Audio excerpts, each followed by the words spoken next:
কোরবানির গোশত তিন ভাগ করা জরুরি কিনা, এটা একটা কমন প্রশ্ন। উলামায়ে মুতাকাদ্দিমিন এবং মুতাআখিরিন ফকিহ উলামায়ে কিরামগণ এটার একটা সুন্দর পরামর্শ দিয়েছেন। আল্লাহ সুবহানাহু ওয়া তাআলা বলছেন, ওয়ালিকুল্লি উম্মাতিন জাআলনা মানসাকাল লিয়াযকুরুসমাল্লাহ আলা মা রাযাকাহুম মিন বাহিমাতিল আনআম। আল্লাহ পাক বলছেন, প্রত্যেক নবী আলাইহিস সালামের জামানায় তার উম্মতদেরকে কুরবানির কথা বলা হয়েছিল, কিন্তু তাদের কুরবানির গোশতগুলি তারা নিজেরা ভক্ষণ করতে পারতো না। তাদের যেই জিনিস দ্বারা কুরবানি করা হতো সেটা কবুল হলে আকাশ থেকে আগুন নেমে আসতো এবং কুরবানির যে বিষয়বস্তু ছিল সেটাকে জ্বালিয়ে পুড়িয়ে মাসাকার করে দিত। তার মানে বোঝা যেত যে তার কুরবানিটা কবুল হয়েছে। এরপরে আল্লাহ সুবহানাহু ওয়া তাআলা বলছেন, ফাকুলু মিনহা। মুহাম্মদ সাল্লাল্লাহু আলাইহি সাল্লামের উম্মতের মুআজিজা, মুহাম্মদ সাল্লাল্লাহু আলাইহি সাল্লামের মুআজিজা হলো বিশ্বনবী সাল্লাল্লাহু আলাইহি সাল্লামকে বলা হয়েছে, আপনার উম্মতেরা যেই জিনিস দ্বারা কুরবানি দিবে সেটা ফাকুলু মিনহা, সেখান থেকে তারা খেতে পারবে। এরপর ওয়াতাইমুল বাইসাল ফাকির, সেটা ফকিরকে দিবে, মিসকিনকে দিবে। সাধারণত উলামায়ে কিরাম বলেন, হাদিস থেকে তারা নিরসন নিয়েছেন যে কুরবানির গোশতটাকে তিন ভাগ করবে,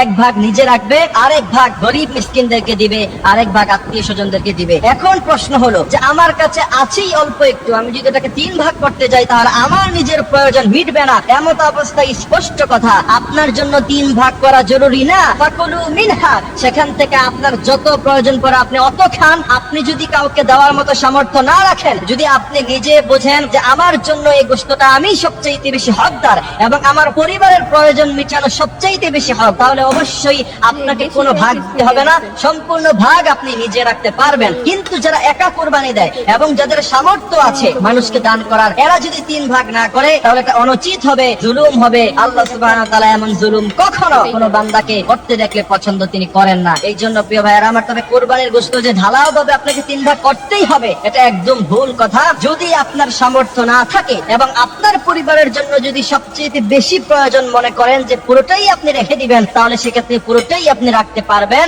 আপনাকে দিতে হবে না। কিন্তু এখানে আরেকটি কথা থেকে যায়, যারা শরীকে কুরবানি দেন, গোটা কুরবানির গোশতের ভাগ থেকে কিছু অংশ অবশ্যই সমাজের গরিব মিসকিনদেরকে দিবেন। প্রয়োজনে আপনারা যেমন 7 জনে শরীক হয়েছেন, গোশতটাকে 8 ভাগে ভাগ করবেন, এক ভাগ সমাজের গরিব মিসকিনদের কাছে পৌঁছিয়ে দিবেন, আর বাকি 7 ভাগ আপনারা 7 জনে নেবেন। এটাই হবে সুন্দর ফয়সালা ইনশাআল্লাহ। আল্লাহ সুবহানাহু ওয়া তাআলা আমাদেরকে এই কথাগুলি বোঝার, মানার তৌফিক দান করুক। আমিন।